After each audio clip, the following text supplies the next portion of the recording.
I'm Meryl Hubbard, and I'm speaking with local grocers and experts to see how President Trump's proposed tariffs would impact your wallet. And I'm Kyle Pazorski with a preview of this week's Day of Warmth Telethon.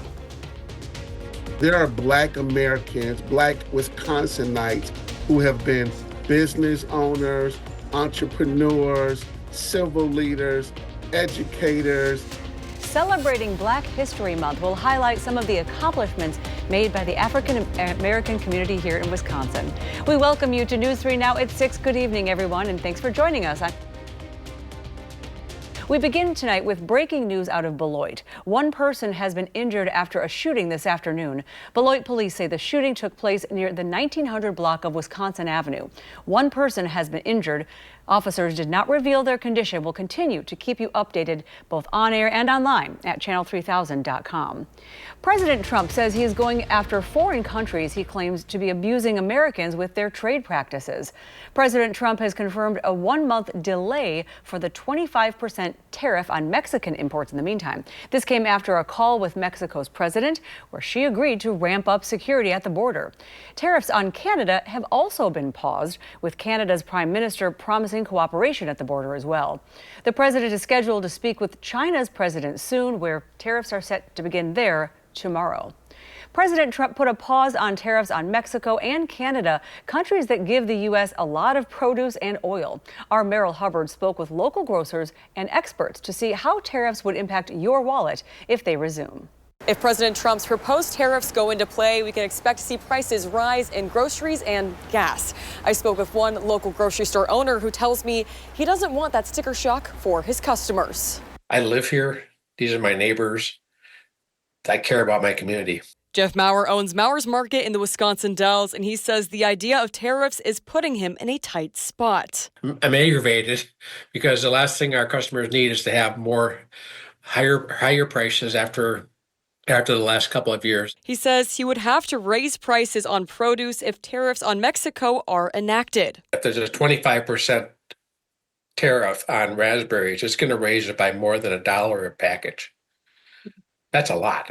He says his green bananas, avocados, strawberries, and peppers would also increase in retail price. It's going to make an impact on the ability for customers to buy nutritional foods for the family. Tariffs wouldn't only affect the price of groceries. Experts say you could be paying more bucks at the pump, too.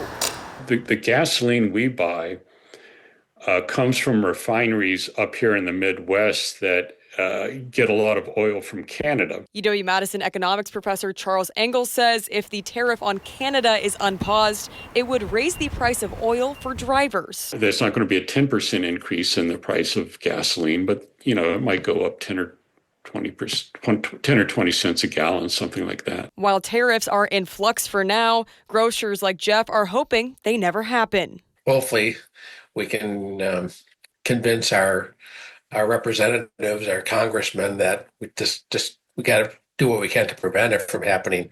Reporting in Madison, Meryl Hubbard, News 3 Now. Thank you, Meryl. On the same subject, leaders in Europe are warning that President Trump's threat to expand tariffs to the European Union could ignite a trade war. They're reacting to his comments last night that tariffs on the EU are definitely in the cards. A top diplomat said there are no winners in trade wars. If the United States and the U.S. start the trade war, then the one laughing on the side is China. We are very interlinked. We need America, and America needs us as well. Poland's prime minister called the proposed European tariffs stupid and unnecessary, while President Trump hinted that Britain, which left the EU back in 2020, might be spared these taxes. 2 people are injured after a crash at a Fitchburg church yesterday. Police say officers and emergency crews were sent to Doksa Church. An 86-year-old man driving an SUV hit 2 people. A 52-year-old woman was pinned underneath the vehicle, and she's being treated for life-threatening injuries. A 22-year-old was also hit by the vehicle and just minor injuries. Police say the driver was attempting to park when he sped up, causing the vehicle to move across the church's main entrance. This remains under investigation, and the driver is cooperating. Milwaukee police say they've arrested a man for allegedly killing his landlord. Yesterday, West Allis police detained a 37-year-old man after a report that he stabbed a man in Milwaukee. Officers say the victim was 74 years old and died from the injuries. Crime scene tape surrounds that block where allegedly the murder took place. Made contact with the caller on 911 that says he just killed his landlord, 31st in the state. When police came and knocked at your door today, what did they ask you about? Well, they asked had I heard any screaming. They were doing a welfare check. Police say officers are not looking for anyone else and don't believe there is any danger to the public. Charges for this 37-year-old are under review. Well, it's a cloudy and almost spring-like day today, but a wintry mix on the way. Let's check in with Chief Meteorologist Alex Harrington. On the patio out there, how's it feeling now? Hey, it feels pretty good out here on the patio. It's, early spring-like feel across southern Wisconsin. Even yesterday, I mentioned that to a family member. Felt like a mid-March day. Today, a little bit cooler, but still above normal. And we have alert day conditions, though, in the forecast. Winter's going to make a comeback come Wednesday afternoon and going into Wednesday night, looking at a freezing rain risk across southern Wisconsin with just a little bit of light icing expected, just enough to cause the potential for some roads to get on the slick side. And here, let's first show you then, by the time we get to about 3 o'clock, that snow mixed in with a little bit of freezing rain, maybe sleet over southwestern Wisconsin, Madison, Janesville, back to the west to Boscoville, south to Platteville. Then the pink really builds in over southwestern Wisconsin, getting up to about Madison and Janesville. Better chances for snow to the north up towards Juneau, Adams, Marquette, and Green Lake counties. And then the snow and freezing rain machine turns off by the time we get into the Thursday morning commute, when I think we will start to see improving conditions across southern Wisconsin, and not really a bad day as we go towards Thursday and Friday. 33 still out here on the patio, 34 in Lone Rock, 31 to the north in Camp Douglas, and 34 in Janesville. Right here in Dane County, there's a lot of 33s. I can't even find a different temperature. 33 degrees in Janesville, and coming up in Maine weather after we go through our evening quick here, temperatures will cool on down into the teens for low temperatures tonight. I want to just give you a heads up in Maine weather. We're going to be talking about freezing rain and precipitation types and how does freezing rain form. That's in a few minutes. Sounds great. Thank you so much, Alex. Well, we're only 2 days away from a really important cause to get behind this time of year. We're talking about the annual Day of Warmth telethon. Our Kyle Pozorski shares how even a small donation can help your fellow Wisconsinites. It's pretty empty in the studio right now, but come Wednesday, there's going to be phone banks lined up to take your calls and help people with need all across Wisconsin. They can get help. At no fault of their own, people in our community continue to make the difficult choice year in and year out between eating or heating their home. But there is help with the Keeping Wisconsin Warm Cool Fund. Wednesday's telethon is your opportunity to support the great cause, providing a hand up to those in need. It's probably one of the last bastions of old Americana where neighbors and family and friends and small business and really just concerned citizens in the area want to provide a survival safety net for those folks at no fault of their own are literally waking up and not knowing if they're going to have heat or not. So here are some details. On February 5th from 4 to 6:30 p.m., volunteers from Kaiser Lincoln and Viridian Homes will answer your calls, raising as much money as possible to keep the Warm Cool Fund going. And of course, you can always donate anytime online at kwwf.com. There is a great need in Wisconsin. Over 95% of the dollar that comes in, 95 cents on those dollars, go directly to benefits. That's wonderful, Kyle. Thank you. And of course, News 3 Now is proud to be part of the Telethon Wednesday, supporting people in need each year through the Day of Warmth.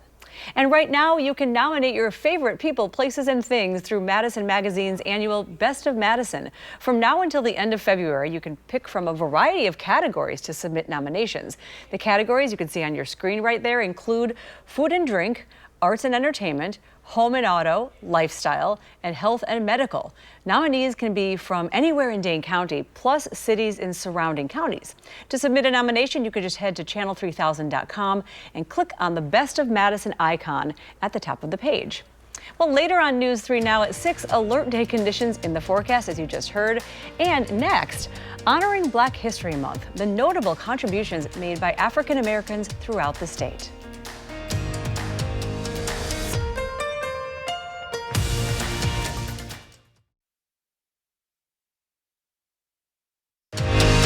You're watching News 3 Now at 6.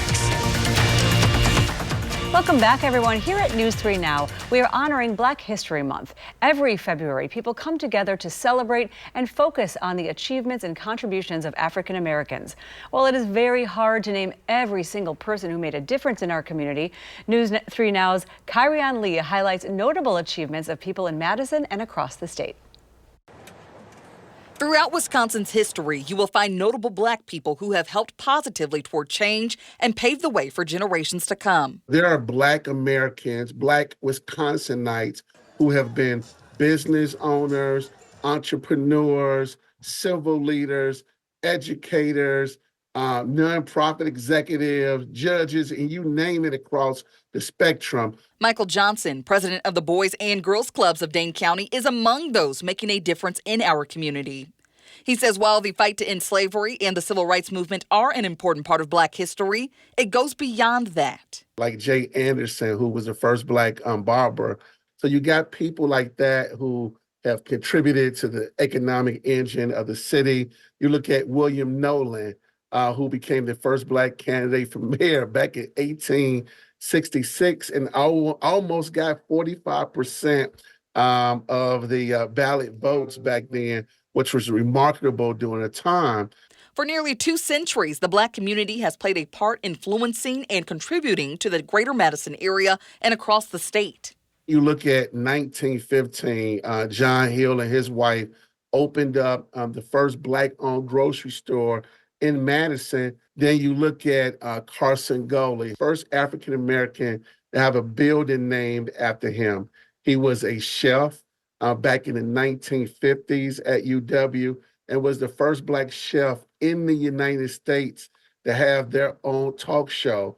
Tuvelle Phillips, the first African-American woman to graduate from the University of Wisconsin-Madison Law School, and the first woman and African-American to be elected Secretary of State in Wisconsin, and most recently, the first African-American woman to have an outdoor sculpture on any U.S. state capitol grounds. And I can go on and on and on, from Barbara Nichols, who was the first president of the Wisconsin Nursing Association, who made history in 1970. I can look at Francis Huntley Cooper, who became the first Black mayor in the state of Wisconsin. To Richard Williams, who became Madison's first Black police chief. And even looking at today, current Dane County District Attorney Ishmael Ozan is the first African-American district attorney in Wisconsin history. And it doesn't stop there. Inside the walls of the Wisconsin Historical Society on State Street, you'll find more rich Black history on display. Ezekiel Gillespie was a former slave that moved to Wisconsin in the 1850s, settled in Milwaukee, and he was very interested and a big advocate for Black suffrage in the state of Wisconsin. He went on to win a Supreme Court landmark case securing voting rights for Black men in Wisconsin. Another Milwaukee trailblazer, Earlene Fuller, set the bar high. A really good African-American bowler. She started designing clothing for the leagues. She moves towards being a full-time producer and designer of bowling gear. Looking forward, soon the Center for Black Excellence in Culture, founded by Reverend Dr. Alex G., will provide a space for Madison's Black community and beyond, a place to come together, celebrate excellence, build on innovation and leadership development, and much more. In Madison, Kyrian Lee, News 3 Now. Wow, Kyrian, wonderful. Thank you. News 3 Now will be celebrating all month long through storytelling on the air and in-depth interviews on our website, channel3000.com. Now, after the break, News 3 Now, Alex will tell us about the alert day conditions in this week's forecast and preventing brain diseases. The new study looking at healthy adults instead of those already sick.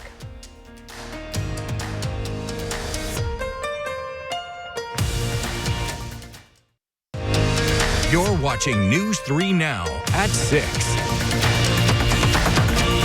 Welcome back, everyone. A large brain study is happening now aimed at preventing brain diseases and disorders before diagnosis. Researchers are looking at the silent phase, they say. Doctors say that is when changes in the brain begin to happen years before any symptoms do. For this study, researchers have enrolled nearly 3,600 healthy adults, and they will undergo testing and be monitored over the course of 20 years. Now, temperatures will stay seasonably mild, but an alert day is in the forecast, and one viewer wants to know. Hi, I'm Mark Larson from Fitchburg, Wisconsin. Hey, Alex, how is the weather? Hey there, Mark. Nice to meet you. How's the weather in Fitchburg for tonight? Cloudy for starters, 31 degrees out there right now. As we get to 8 o'clock there, Mark, temperatures are around 30. And at 10 o'clock, skies will start to clear, and overnight low temperatures in Fitchburg will get down into the lower teens because we'll have clearing skies. Again, nice to meet you there, Mark. Freezing rain and light icing is in the forecast come Wednesday. That's the big weather story for this week. This is Wednesday afternoon going into Wednesday night. That's why the First Warning Weather Team wants to be first to show you this is what it's going to look like Wednesday, 3 o'clock or so in the afternoon. Viroqua over to Madison, Janesville, and Southwest, breaking out with light snow mixed in with light freezing rain. That's this pink stuff here from Madison and points off towards the south and towards the west. Better chances for snow as we go into the overnight hours on Wednesday going into Thursday morning. Still at 6 o'clock, can't rule out maybe some freezing drizzle, maybe a little light freezing rain to the north and east of Madison, but improving conditions rather quickly, as folks have been asking me on my social media as we go into Thursday, as conditions improve and roads will likely improve as well. This isn't going to be a big ice storm by any stretch of the imagination, but it takes just a little bit of ice to cause slick spots out there, and that will be the case, especially from Madison and points towards the south. Madison areas towards the north, that's the better chance for the snow accumulation, which also can cause slippery conditions, maybe an inch, maybe 2 up towards central Wisconsin. Clearing out tonight, lows in the single digits north of Madison, 12 in Madison, 12 in Fitchburg as well there, Mark, and temperatures near 20 down by the Wisconsin-Illinois border where the clouds stick around a little bit longer. Clouds fill back in out ahead of that weather system on Tuesday, holding temperatures down into the upper teens to the lower 20s. Right here in Dane County, well, there we go. I don't think I've ever seen this before. We've had 33 degrees reported in every single location in Dane County, so that seems to be unanimous. 35 in Bosqueville, 32 in the Dells, and 34 right now in Janesville. Temperatures will fall down through the 20s. Wind chills will also get down there close to 0 as we wake up on Tuesday morning. Following our alert day Wednesday, rather pleasant Thursday and Friday, keeping an eye on accumulating snow potential for Saturday, and then temperatures staying seasonably cold through the rest of the 10 days. Now, I've been saying at the 5 o'clock newscast and at the top of the hour, precipitation types. How does freezing rain happen?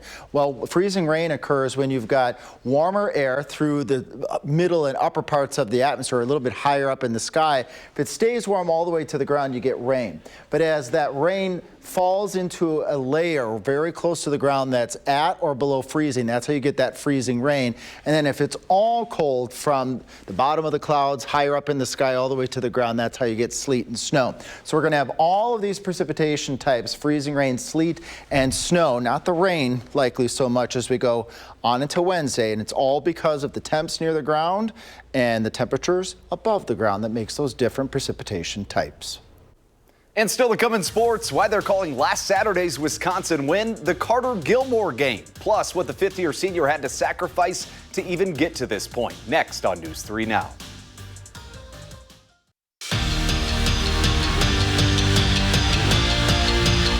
Carter Gilmore's 5 years at Wisconsin have been a roller coaster. As Greg Gard put it, he's done it the hard way, walking on as a freshman, earning a scholarship, and now he's seeing all of that hard work pay off. Gilmore scored a career-high 15 points on Saturday, all in the second half to spark a Wisconsin road win at Northwestern.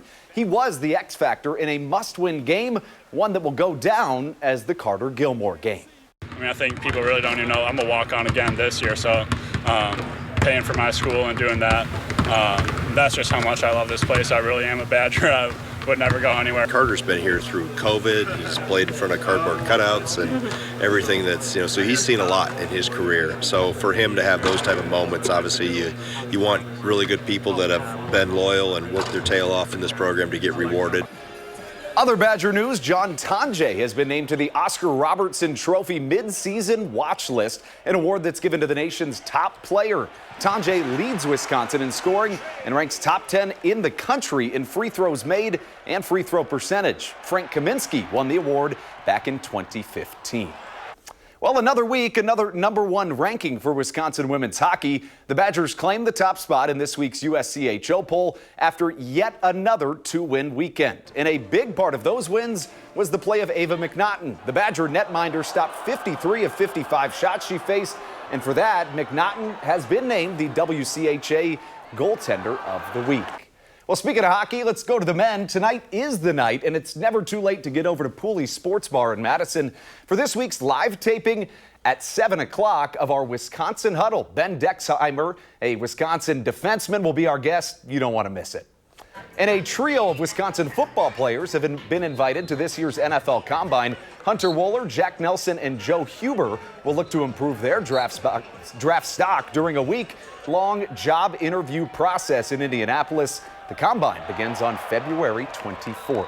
Crazy to think we're already at that time of the year again. You're talking about the end of February, and I'm like, oh, we've got a while. Right? Not happening. Be there before you know it. Speaking of, it feels like it. It feels like February out there. Not the bitterly cold stuff. It feels the way it should out there temperature-wise. But the big weather story is the alert day conditions. We're expecting for freezing rain on Wednesday afternoon going on into Wednesday night. And also keeping an eye out here in the 10-day forecast for accumulating snow potential on Saturday. More about that at 10. All right. Be careful out there. Yeah. And thanks so much for watching, everyone. News 3 Now at 6. We'll be back here at 10 o'clock.